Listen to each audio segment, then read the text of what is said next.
Good morning friends. तो आज हम स्टार्ट करने वाले हैं न्यू टॉपिक असेसमेंट।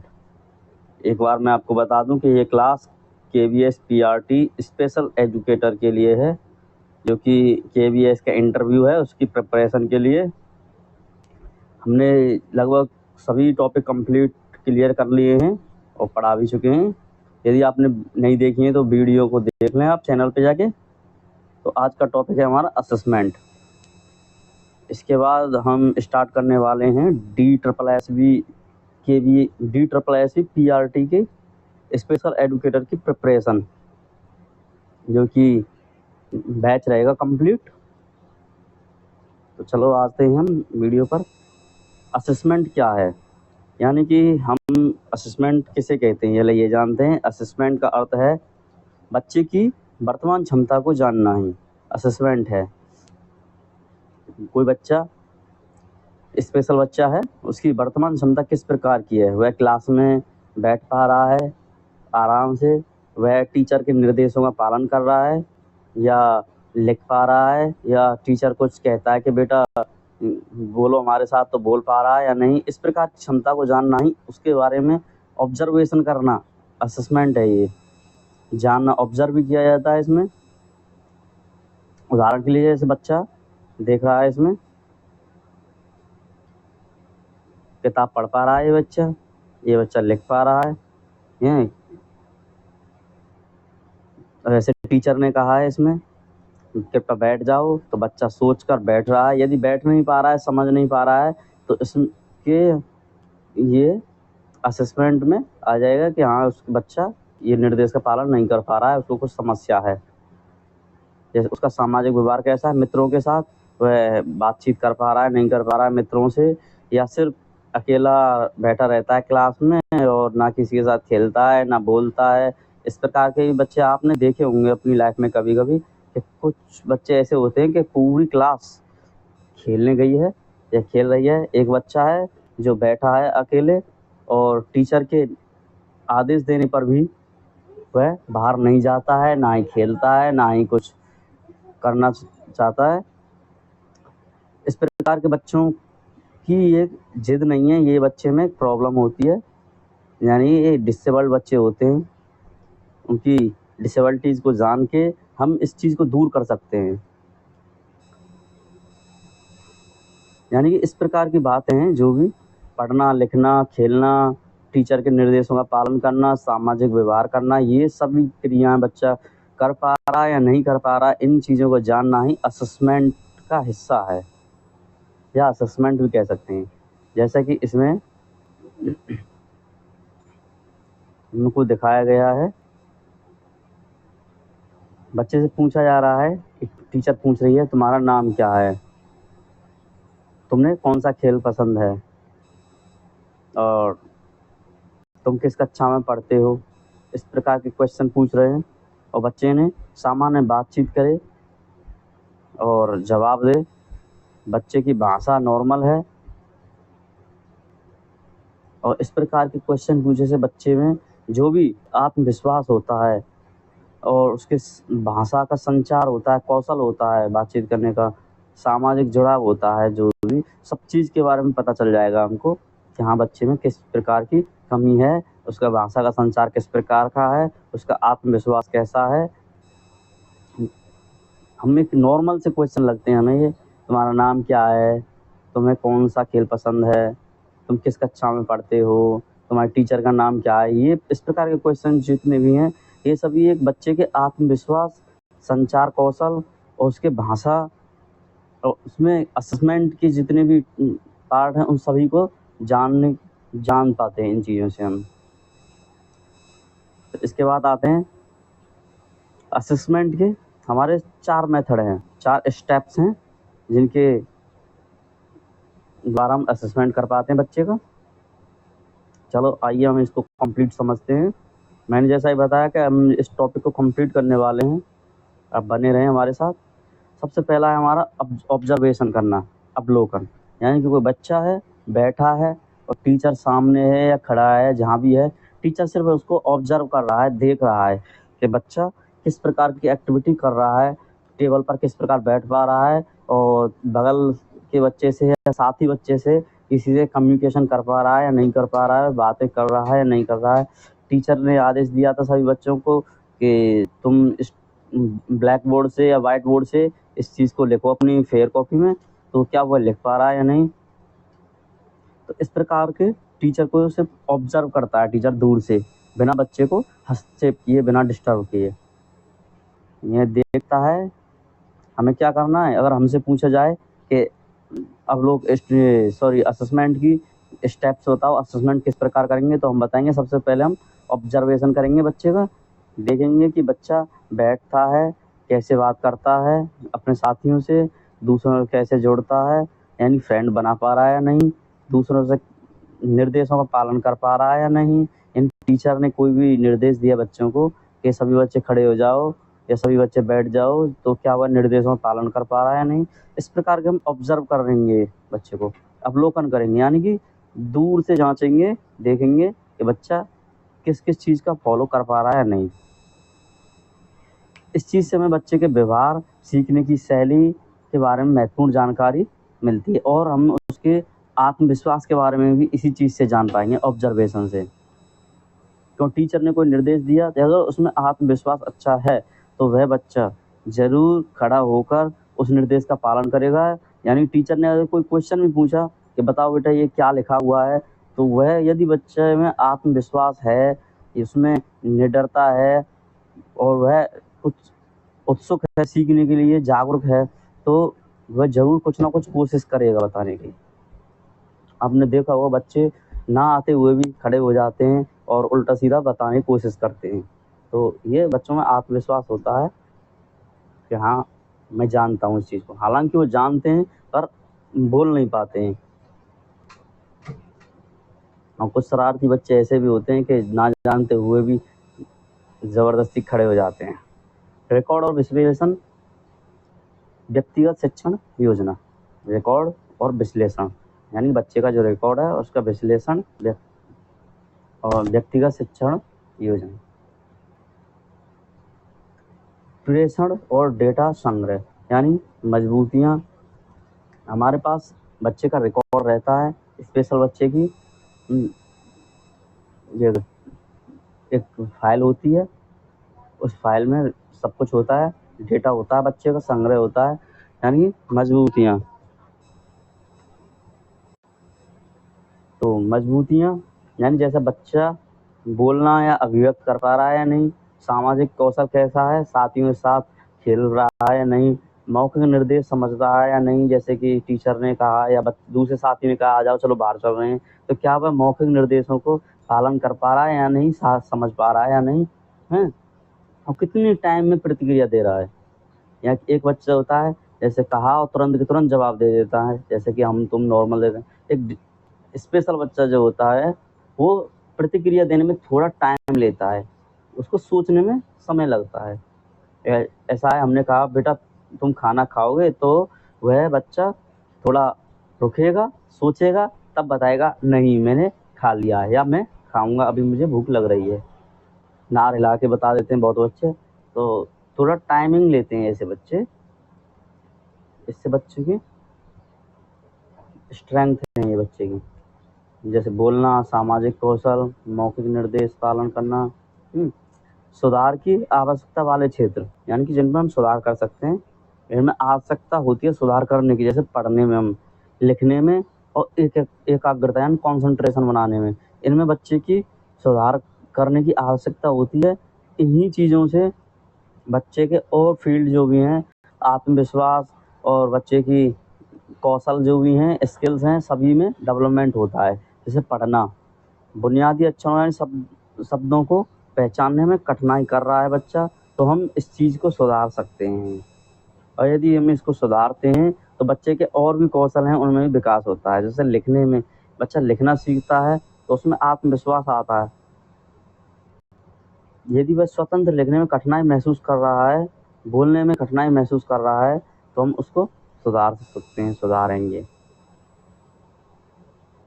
ये सुधार की आवश्यकता वाले क्षेत्र हैं, जैसे कि एकाग्रता, लंबे समय तक एक ही कार्य पर ध्यान केंद्रित करने में असमर्थ। ऐसे हम तुम हैं ऐसा हमको दे दिया टीचर ने कि ये सवाल करना है, लंबा सवाल है, उसको भी हम कर जाएंगे। बट एक स्पेशल बच्चा होता है, थोड़े टाइम में ऊब जाता है, यानी बोर हो जाता है और उसका माइंड डिस्टर्ब होने लग जाता है और वह उस सवाल से अधूरे में ही छोड़ देता है, टॉपिक को अधूरे में ही छोड़ देता है। तो इस चीज़ को हम एकाग्रता कहते हैं, यानी एक चीज़ पर थोड़ा लंबे टाइम तक टिके रहना। इसके बाद आ जाते हैं हम शिक्षण, योजना और हस्तक्षेप यानी कि बच्चे के लिए पढ़ाने की योजना है। हस्तक्षेप, किस प्रकार के हम हस्तक्षेप कर सकते हैं और किस पढ़ने के लिए हम फोनिक्स अभ्यास करा सकते हैं, चित्र पुस्तकें दे सकते हैं। ये जो भी हैं इनको आप याद कर लें, अच्छे से याद कर लें, ये इंटरव्यू में बहुत ही काम के टॉपिक हैं। जैसे शिक्षण, योजना और हस्तक्षेप। हम हस्तक्षेप क्या क्या कर सकते हैं, ये चीज़ हमें जानकारी रहनी चाहिए। हमें ये पता है कि पढ़ने से हमारे उसका जो भी है आत्मविश्वास बढ़ेगा, शब्दों की जानकारी होगी, लिखने से भी उसको जो भी कठिनाई है वो दूर होंगी, हम इसको बदल सकते हैं। और किस प्रकार बदलेंगे, चलो हम इस चीज़ को जानते हैं। जैसे पढ़ने के लिए हम क्या करेंगे, फोनिक्स अभ्यास कराएंगे, यानी कि और दैनिक अभ्यास भी कराएंगे, चित्र पुस्तकें देंगे, यानी ऐसी किताबें जिनमें चित्र हों और उनको देखकर हम बच्चे को पढ़ाएंगे ताकि बच्चा आसानी से देखकर भी समझ सके। और छोटी छोटी कहानियाँ पढ़ाना, जैसे कि बच्चों को हमने देखा है उनकी किताबों में एक लंबी कहानियाँ भी होती हैं और कुछ बच्चों के लिए हम छोटी-छोटी कहानियाँ, इस प्रकार के बच्चों के लिए छोटी कहानियाँ देंगे। ये सिर्फ़ 1 लाइन की या 2 लाइन की कहानी है, 2-4 लाइन की, ताकि वो जल्दी से उनको कंप्लीट कर पाएँ कि हाँ, ये कहानी कंप्लीट हो गई और बच्चे के समझ में भी आ गई। 2-4 लाइन की कहानी है, ये नहीं कि 1 पेज भर गया पूरा कहानी में और बच्चे को पता ही नहीं चला, वो बोर भी हो गया और उसने कब माइंड का डायरेक्शन कब मोड़ लिया, कब वह उस टॉपिक से अलग हट गया, पता ही नहीं चला। ऐसा नहीं होना चाहिए। बच्चे को हम छोटी कहानी देंगे, फोनिक्स अभ्यास कराएंगे और चित्र रीड कराएंगे, चित्र वाली पुस्तकें। दूसरा है हमारा, पढ़ने के लिए हो गई ये तो हमारी। लिखने के लिए हम बच्चे के लिए ट्रेसिंग अभ्यास कराएंगे, लघु वाक्य लेखन, छोटे वाक्य लिखने के लिए देंगे, शब्द मिलान गतिविधियाँ कराएंगे, ज़्यादा से ज़्यादा शब्द मिलान गतिविधियाँ करवाएंगे ताकि उसके जो माइंड में शब्द हैं बिल्कुल क्लियर हो जाएँ, ताकि वो लिखने में कोई असमंजस समस्या महसूस ना कर पाए। तीसरा है हमारा अभ्यास और एकाग्रता के लिए लघु ब्रेक के साथ संरचित गतिविधियाँ, यानी उसकी कंसंट्रेशन को एकाग्रता को बढ़ाने के लिए हम क्या छोटे-छोटे ब्रेक देंगे और बीच-बीच में हम गतिविधियाँ भी कराएँगे, टॉपिक के जुड़ी हुई गतिविधियाँ। रुचि आधारित कार्यों पर ध्यान देंगे, बच्चे को जिस टॉपिक में जिस फील्ड में रुचि है उस पर ध्यान देंगे, उसी को हम ज़्यादातर फोकस कराएँगे, उसको पढ़ाएँगे ताकि बच्चा उसको अच्छे से क्लियर कर पाए, उसमें ज़्यादा सक्सेस हो पाए। और सकारात्मक पुनर्बलन और प्रोत्साहन करेंगे। ऐसा नहीं है कि ये तो बुद्धू है, इस प्रकार के नेगेटिव शब्द तो हमें बच्चे से बोलने ही नहीं है। किसी भी बच्चे से कि ए गधे, ए बुद्धू हैं, ये भोला बेटा है, ये दिमाग इसका हल्का चलता है, इस प्रकार के शब्द नहीं, क्योंकि ये जो शब्द हैं हमको तो नॉर्मल लगते हैं ये, और बच्चे के लिए एक नेगेटिव पुनर्बलन होता है, एक तो नकारात्मकता देता है ये। और बच्चे के माइंड के विकास में बच्चा बैठा रहता है दिमाग में कि ये सर मुझे ऐसा कह रहे हैं, मुझ में कमी है, मैं मतलब सीधा हूँ, अभी होशियार नहीं हूँ, इस प्रकार का सोच लेता है। और एक बच्चा को शाबाशी देते हैं तो वो सोचता है कि हाँ, मैं होशियार हूँ और वह खुद को औरों से आगे बढ़ाने की कोशिश करता है फिर, यानी कि उछालने की कोशिश करता है। आपने फ़ील किया होगा, आपको यदि इस प्रकार के शब्द बोल दिए जाएँ तो आप एक अलग, यानी सभी से थोड़ा अलग हट के महसूस करने लगोगे। ऐसे कि थोड़े कमज़ोर बच्चों वाले टाइप का कि हाँ, मैं कोशिश नहीं कर पाऊँगा, करूँगा तो फ़ेल हो जाऊँगा क्योंकि मैं थोड़ा कमज़ोर हूँ।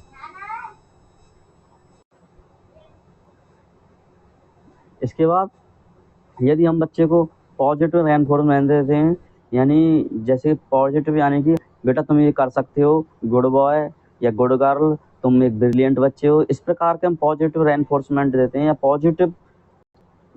पॉजिटिव हम बोलते हैं बच्चे के लिए, तो वह खुद को अब अलग फील्ड में ले जाता है और अलग टाइप से सोचता है कि हाँ मैं अच्छा हूँ, मैं ब्रिलियंट हूँ, सर ने कहा था मैं ये कर सकता हूँ, तो वह कोई भी न्यू टॉपिक में भी करने की कोशिश करेगा। तो इसके बाद हम जानेंगे नियमित रिकॉर्ड विश्लेषण में बच्चों के विकास में मदद मिलती है। अच्छा, सिंपल टास्क दें, यानी तीसरा है हमारा, 2 हो गए हैं हमारे। पहला हमारा दिखा दूं आपको, ऑब्जर्वेशन था, अवलोकन। सेकंड था हमारा प्रेक्षण और डेटा संग्रह, यानी रिकॉर्ड और विश्लेषण। तीसरा है हमारा सिंपल टास्क, बच्चे की उसकी उम्र के अनुसार छोटे छोटे कार्य देने हैं हमें।